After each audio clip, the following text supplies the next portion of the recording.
एक सरकारी अधिकारी पर भ्रष्टाचार का आरोप लगता है। एक स्टिंग ऑपरेशन होता है, पैसे भी मिलते हैं। पहली नजर में मामला एकदम सीधा लगता है ना? बिल्कुल। लगता है कि बस अब तो सजा पक्की है। हाँ, लेकिन क्या अदालत में किसी मामले को साबित करना इतना आसान है? खासकर जब कहानी में कई अजीबोगरीब मोड़ हों। नहीं, बिल्कुल नहीं। असल में ये मामले सतह पर जितने सीधे दिखते हैं, कानूनी गहराई में आप कह सकती हैं उतने ही पेचीदा हो जाते हैं। और आज का मामला तो इसका एक बेहतरीन उदाहरण है। आज हम कर्नाटक के एक बहुत ही दिलचस्प अदालती मामले की परतें खोल रहे हैं। इसमें एक सब रजिस्ट्रार हैं, एक गिरवी विलेख मतलब एक मॉर्टगेज डीड है, और एक नहीं बल्कि दो दो बार जाल बिछाने की कोशिश होती है। हम्म। हमारे पास इस मामले का पूरा अदालती फैसला और एक कानूनी विश्लेषण है जो हमें इस उलझी हुई कहानी को समझने में मदद करेगा। तो चलिए इसकी गहराई से पड़ताल करते हैं। और हमारी पड़ताल का मकसद सिर्फ ये जानना नहीं है कि क्या हुआ, बल्कि ये समझना है कि क्यों हुआ। हम देखेंगे कि कैसे घटनाओं का क्रम, कुछ तारीखें और कानून के दो छोटे से शब्द, मांग और स्वीकृति, पूरे केस का रुख ही पलट देते हैं। अच्छा।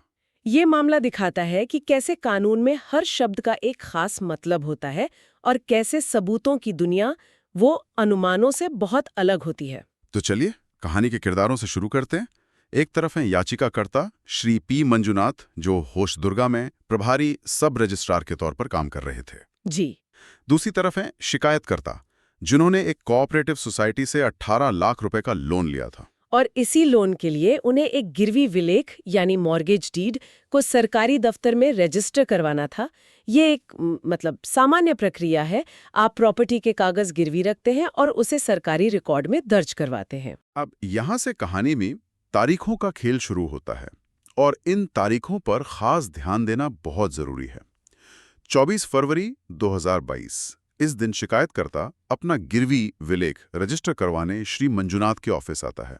और यहाँ पहला दिलचस्प मोड़ आता है। अक्सर सरकारी दफ्तरों के बारे में शिकायत होती है कि काम लटकाया जाता है ना? आज नहीं कल आने को कहा जाता है। हाँ बिल्कुल। लेकिन इस मामले में अदालती दस्तावेजों के मुताबिक श्री मंजुनाथ ने उसी दिन यानी 24 फरवरी को ही दस्तावेज को रजिस्टर करके शिकायतकर्ता को वापस भी दे दिया। काम फौरन हो गया। ये तो बड़ी अजीब बात है। मतलब जिस काम के लिए बाद में रिश्वत का आरोप लगा, वो काम तो बिना किसी देरी के तुरंत कर दिया गया था। हाँ, कोई फाइल पेंडिंग नहीं रखी गई, कोई बहाना नहीं बनाया गया। तो यहीं से इस मामले की नींव हिल जाती है। बिल्कुल। काम पूरा हो चुका है, शिकायतकर्ता के हाथ में रजिस्टर्ड दस्तावेज है, लेकिन कहानी यहाँ खत्म नहीं होती। नहीं, कहानी तो अब शुरू होती है। ठीक एक हफ्ते बाद 2 मार्च 2022 को शिकायतकर्ता अचानक भ्रष्टाचार निरोधक ब्यूरो यानी एसीबी के पास पहुंच जाता है। एक हफ्ते बाद? और एक शिकायत दर्ज कराता है। आरोप यह था कि सब रजिस्ट्रार ने इस काम को करने के लिए 5,000 रुपए की रिश्वत मांगी थी। अच्छा। अब यहाँ पर मैं थोड़ा उलझन में हूँ। अगर रिश्वत मांगी गई थी तो शिकायत उसी दिन या अगले दिन होनी चाहिए थी। एक हफ्ते बाद क्यों? और वो भी तब जब काम पहले ही पूरा हो चुका है। ये थोड़ा अटपटा नहीं लगता? ये सिर्फ अटपटा नहीं है, ये कानूनी तौर पर बहुत अहम सवाल है जिसने बाद में पूरे केस का आधार तय किया। आप सोचिए, रिश्वत की मांग आमतौर पर किसी लंबित काम को करने या उसे जल्दी करने के लिए होती है। सही बात है। यहाँ तो काम हो चुका है, तो फिर ये मांग किस लिए थी? क्या ये एक तरह की धन्यवाद राशि थी या कहानी कुछ और थी? खैर, जो भी हो, शिकायत मिलते ही एसीबी हरकत में आ जाती है। उसी दिन यानी 2 मार्च को ही एक जाल बिछाने की पूरी तैयारी की जाती है। तुरंत? हाँ, शिकायतकर्ता को 4,000 रुपए दिए जाते हैं, उन पर केमिकल लगाया जाता है और कहा जाता है कि जब सब रजिस्ट्रार पैसे मांगे तो उन्हें दे देना। पूरी टीम तैयार थी, लेकिन जाल फेल हो गया। फेल हो गया? क्यों? क्या हुआ? क्योंकि श्री मंजुनाथ उस दिन दफ्तर में थे ही नहीं, वो छुट्टी पर थे। तो पहला ट्रैप पूरी प्लानिंग के बावजूद बुरी तरह से फेल हो गया। अच्छा, तो एसीबी को अपना ऑपरेशन टालना पड़ा? अनिश्चित काल के लिए। तो एक हफ्ते पुरानी शिकायत जिस पर तुरंत एक्शन लिया गया, वो भी खाली गया।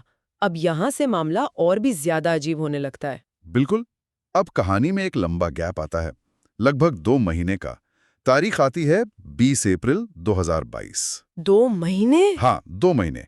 एसीबी जो 2 महीने से शांत बैठी थी, अचानक फिर से सक्रिय हो जाती है और दूसरा जाल बिछाने का फैसला करती है। 2 महीने बाद? ये तो और भी अजीब है। क्या इन 2 महीनों में कोई और बातचीत हुई, कोई और मांग की गई? हमारे पास जो अदालती फैसले हैं उनमें ऐसी किसी बातचीत का कोई जिक्र नहीं है। ऐसा लगता है कि 2 महीने की खामोशी के बाद अचानक से ये कार्रवाई की गई। और इस बार क्या हुआ? क्या वो रंगे हाथों पकड़े गए? यहीं पर कहानी का सबसे बड़ा ट्विस्ट है। इस बार 4,000 रुपए श्री मंजुनाथ की मेज की दराज में पाए गए। अच्छा, तो मिल गए पैसे। हाँ, पैसे मिल गए। पहली नजर में लगता है कि एसीबी कामयाब हो गई, लेकिन यहाँ एक बहुत बड़ा लेकिन है। उन्हें पैसे लेते हुए या छूते हुए रंगे हाथों नहीं पकड़ा गया था। तो फिर पैसे वहां पहुंचे कैसे? ये बात हमें ट्रैप महाजर मतलब पंचनामा से पता चलती है। और इस केस के पंचनामा में लिखा था कि शिकायतकर्ता ने खुद वो पैसे निकालकर मेज पर रखे थे। क्या? हाँ, और फिर अधिकारी का ध्यान भटकाकर उन्हें दराज में डाल दिया था। किसी ने भी श्री मंजुनाथ को पैसे मांगते या उन्हें हाथ लगाते नहीं देखा था। जाता है। जैसा कि हमने शुरू में बात की थी, भ्रष्टाचार निवारण अधिनियम की धारा 7 के तहत अपराध साबित करने के लिए 2 शर्तें हर हाल में पूरी होनी चाहिए। सिने क्वा नॉन, जैसा आपने कहा था। बिल्कुल, जिसके बिना कुछ नहीं हो सकता।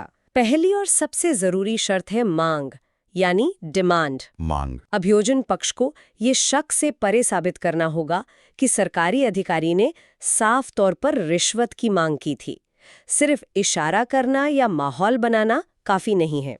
और दूसरी शर्त है स्वीकृति, यानी एक्सेप्टेंस। कि उन्होंने पैसे लिए। हाँ, कि अधिकारी ने जानते बूझते हुए अपनी मर्जी से उस रिश्वत को स्वीकार किया। पर एक आम आदमी की तरह सोचें तो पैसे तो मिले हैं, अधिकारी की मेज पर मिले हैं।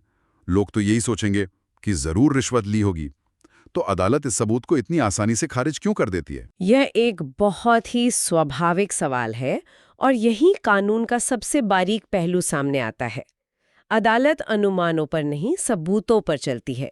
सुप्रीम कोर्ट ने बी जयराज बनाम आंध्र प्रदेश राज्य जैसे कई ऐतिहासिक मामलों में यह नियम तय कर दिया है। उन मामलों में भी अदालत ने साफ कहा था कि जब तक ये साबित न हो कि अधिकारी ने खुद पैसे मांगे थे, सिर्फ पैसों का मिलना उसे दोषी नहीं बना सकता।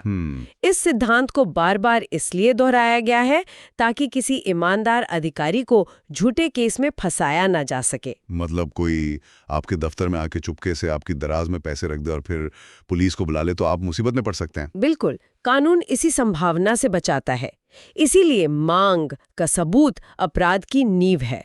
अगर नींव ही नहीं है तो इमारत खड़ी नहीं हो सकती। और इस केस में मांग का कोई सबूत था ही नहीं। कुछ नहीं। शिकायतकर्ता की 1 हफ्ते पुरानी शिकायत के अलावा उनके पास कोई रिकॉर्डिंग, कोई गवाह, कुछ नहीं था। और जब मांग ही साबित नहीं हुई तो पैसों की बरामदगी का कोई कानूनी मतलब ही नहीं रह जाता। तो इन सब दलीलों और सबूतों को देखने के बाद अदालत किस नतीजे पे पहुंची, फैसला क्या हुआ? कर्नाटक हाईकोर्ट ने एक बहुत ही साफ और निर्णायक फैसला दिया।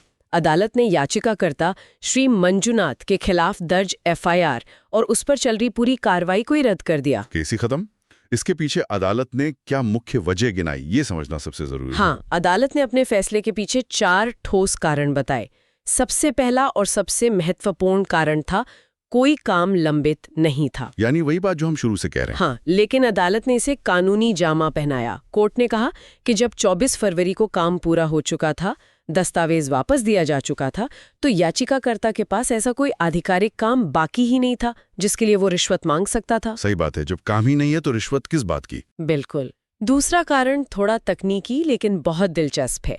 अदालत ने कहा कि कानून में पोस्ट पेड रिश्वत की कोई अवधारणा नहीं है। पोस्ट पेड रिश्वत, ये क्या होता है? मोबाइल बिल की तरह? आप बिल्कुल सही समझे। अदालत ने इसी तर्क का इस्तेमाल किया। उन्होंने कहा कि धारा 7 में प्रीपेड रिश्वत का जिक्र है, यानी किसी काम को करने के लिए पहले से रिश्वत मांगना, लेकिन काम होने के 2 महीने बाद इनाम के तौर पर रिश्वत मांगने जैसी पोस्ट पेड वाली कोई अवधारणा इस कानून में नहीं है। वाह, ये तो कानून की एक बहुत ही बारीक व्याख्या है ना? और उन 2 जाल बिछाने की कोशिशों का क्या? वो तीसरा कारण बना, असफल जाल। अदालत ने इस बात पर गौर किया कि एसीबी के दोनों कोशिशें कानूनी तौर पर कमजोर थीं।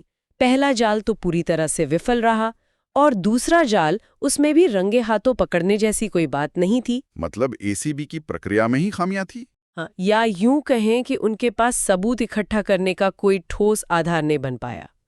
और यहीं से चौथा और अंतिम कारण निकलता है, जो शायद सबसे गंभीर है, कानून की प्रक्रिया का दुरुपयोग। इसका क्या मतलब हुआ? अदालत ने भजनलाल मामले का हवाला दिया, जो भारतीय कानून में एक मील का पत्थर है। उस मामले में सुप्रीम कोर्ट ने कुछ श्रेणियां बताई थीं, जिनके तहत हाई कोर्ट किसी एफआईआर को रद्द कर सकता है। अच्छा। इस मामले में 2 श्रेणियां लागू हुईं। पहली कि आरोप इतने बेतुके और अविश्वसनीय थे कि कोई भी समझदार इंसान इस नतीजे पर नहीं पहुंच सकता कि कार्रवाई के लिए पर्याप्त आधार है। और दूसरी श्रेणी? दूसरी कि अगर शिकायत में लिखी हर बात को सच भी मान लिया जाए तो भी पहली नज़र में कोई अपराध नहीं बनता। कोर्ट का मानना था कि ये केस इन्हीं श्रेणियों में आता है और इसे आगे चलाना एक तरह से न्याय का मजाक बनाने जैसा होगा। ये वाकई हैरान करने वाला है। जो केस बाहर से एक खुला और बंद मामला लग रहा था, वो कानूनी जांच की कसौटी पर 1 इंच भी टिक नहीं पाया। सिर्फ तारीखों का खेल और मांग के सबूत की कमी ने पूरा मामला पलट दिया। और ये हमें सिस्टम के बारे में बहुत कुछ सिखाता है। ये दिखाता है कि हमारी न्याय प्रणाली सिर्फ भावनाओं या धारणाओं पर नहीं चलती, हर आरोप को सबूत की आग से गुजरना पड़ता है। तो आज की इस चर्चा से जो सबसे बड़ी बात निकल कर आई, वो ये है कि भ्रष्टाचार का मामला, जो सतह पर कितना भी साफ क्यों ना लगे, कानूनी तौर पर बहुत जटिल हो सकता है। बिल्कुल, ये मामला उस बुनियादी कानूनी सिद्धांत को पुख्ता करता है कि सबूत का बोझ हमेशा अभियोजन पक्ष पर होता है। उसे ही अपना केस साबित करना होता है। हाँ, सिर्फ संदेह पैदा कर देना या किसी की मेज पर पैसे रख देना काफी नहीं है। अपराध के हर एक तत्व को शक की गुंजाइश के बिना साबित करना होता है। यहाँ मांग का सबूत न होना अभियोजन पक्ष की सबसे बड़ी और कह सकते हैं घातक विफलता थी। सही कहा। बिना मांग के स्वीकृति का सवाल ही नहीं उठता, और बिना इन दोनों के भ्रष्टाचार निवारण अधिनियम की धारा 7 के तहत कोई अपराधी नहीं बनता। केस शुरू होने से पहले ही खत्म हो जाता है। ये मामला प्रक्रिया और सबूत के महत्व को तो दिखाता ही है, पर जाते जाते ये हमारे सामने एक बहुत गहरा और जरूरी सवाल भी छोड़ जाता है। और वो सवाल क्या है? सवाल ये है कि जहां मांग को साबित करने का ये सख्त कानूनी मानक बहुत जरूरी है ताकि सरकारी कर्मचारियों को झूठे आरोपों से बचाया जा सके, वहीं यही सख्त नियम ये कैसे सुनिश्चित करता है कि जो अधिकारी चालाक हैं, जो सीधे सीधे पैसे नहीं मांगते बल्कि इशारों में या अप्रत्यक्ष रूप से मांग करते हैं, वो इन्हीं कानूनी खामियों का फायदा उठाकर बच न निकलें? ये तो बहुत महत्वपूर्ण सवाल है। एक तरफ एक ईमानदार अधिकारी को बचाना है और दूसरी तरफ एक चालाक भ्रष्ट अधिकारी को सजा दिलवानी है। कानून इन दोनों के बीच संतुलन कैसे बनाएगा? यही असली चुनौती है। एक असफल अभियोजन जैसा इस केस में हुआ और न्याय से बचने में कामयाबी के बीच की महीन रेखा आखिर कहाँ है? क्या हमें सबूत इकट्ठा करने के तरीकों को और बेहतर बनाने की जरूरत है या फिर कानून की भाषा को और स्पष्ट करने की? ये एक ऐसी बहस है जिस पर विचार करना बहुत जरूरी है ताकि कानून निर्दोषों के लिए ढाल बने लेकिन दोषियों के लिए कवच न बन जाए।